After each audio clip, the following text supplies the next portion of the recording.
On this episode of Impact and Income, what is impact investing and how can you get started?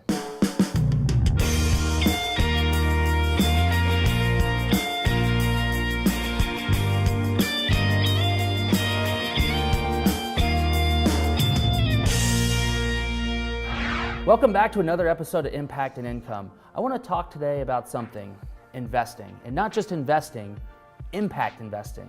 What is it? Let's hash this out. What is impact investing? Well, I can tell you, it's been gaining a lot of steam, and it's been around for about 11 years. And really, in 2007, the term impact investing was coined at the Rockefeller Foundation's Bellagio Center. Now, what it basically means is you're putting a name to investments made with the intention of generating both a financial return and a socially responsible return. So that's interesting. So you're saying that you can not only take your money and invest to make capital returns, but you can do it to make a socially responsible return? What is that, like socially responsible, what does that even mean? Well, it means that you're managing from a double bottom line. You want to maximize profit, but you also want to maximize that decision-making process when it comes down to what should I do, which direction should I make with this borrower or investment? Is it going to positively affect the community, the person? So is it going to do good for society? Right, so we can then, you're saying, we can take our money, we can invest it. We can not only make returns, how good are returns? Are we talking single digit, double digit? Well, they've shown that, when you apply that type of socially responsible investment over something, you're getting returns of MRR, market rate return, or greater. Wow, so we're talking high single digit, double digit returns, but you're also able to do good for somebody. Yeah, and I think it's talking a lot about right now about what's happening in the investment landscape with the generational flow of capital being transferred from baby boomers to millennials. It's like a $30 to $60 trillion transfer in wealth. And so these millennials, what we're seeing now is they're really trying to obviously make decisions when they invest on something that's going to positively affect the environment, society, people, and how they can actually maximize bottom line. So that's kind of why we're, heading in that direction. On top of that, we want to do good, but we feel we're aligned really good with timing. Yeah, I think we've really learned when we started approaching our borrowers with that mindset of how can we positively affect their lives, that we actually saw our returns start to rise. And the financial returns started going up, but also then hearing the testimonials from the borrowers when they're reaching out to us and how happy they were. Yeah. And to realize, wow, we're saving their home, and we have a philosophy of a roof pillow blanket.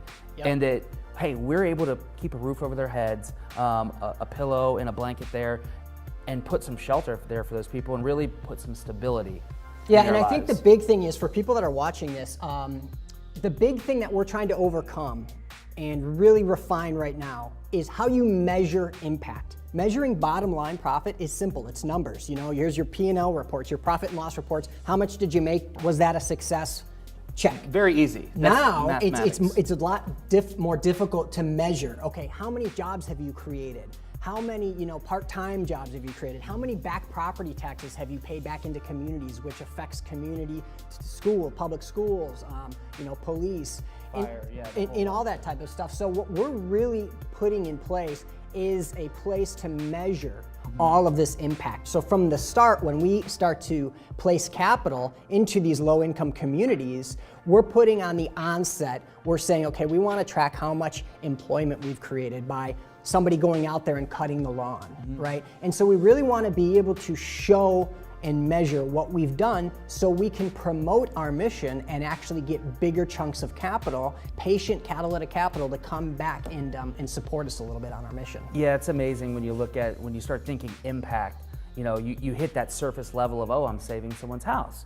And then, as you said, you start diving into that secondary and tertiary level of impact that you're making, and you start looking at what you're doing in communities, the jobs and stuff like that. And you really realize, wow, if I'm not looking how to deploy my capital and investment with both impact and income, you're missing the boat. You are missing the boat. Yeah. You need to be focusing on impact investing. Generally, in the situation that we're in, the investment class that we're invested in, nobody was ever taking that impact approach. So what we like to do is kind of drive that strategy of impact when it comes down to distressed debt and mortgage loans.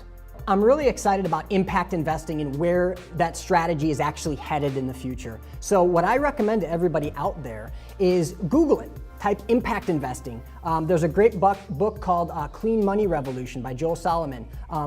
Google Jed Emerson. He is a pioneer in impact investing. And the research and the reading that you'll find is very, very intriguing, that you'll start to actually realize that you can connect money and meaning, and it can work out really well for you.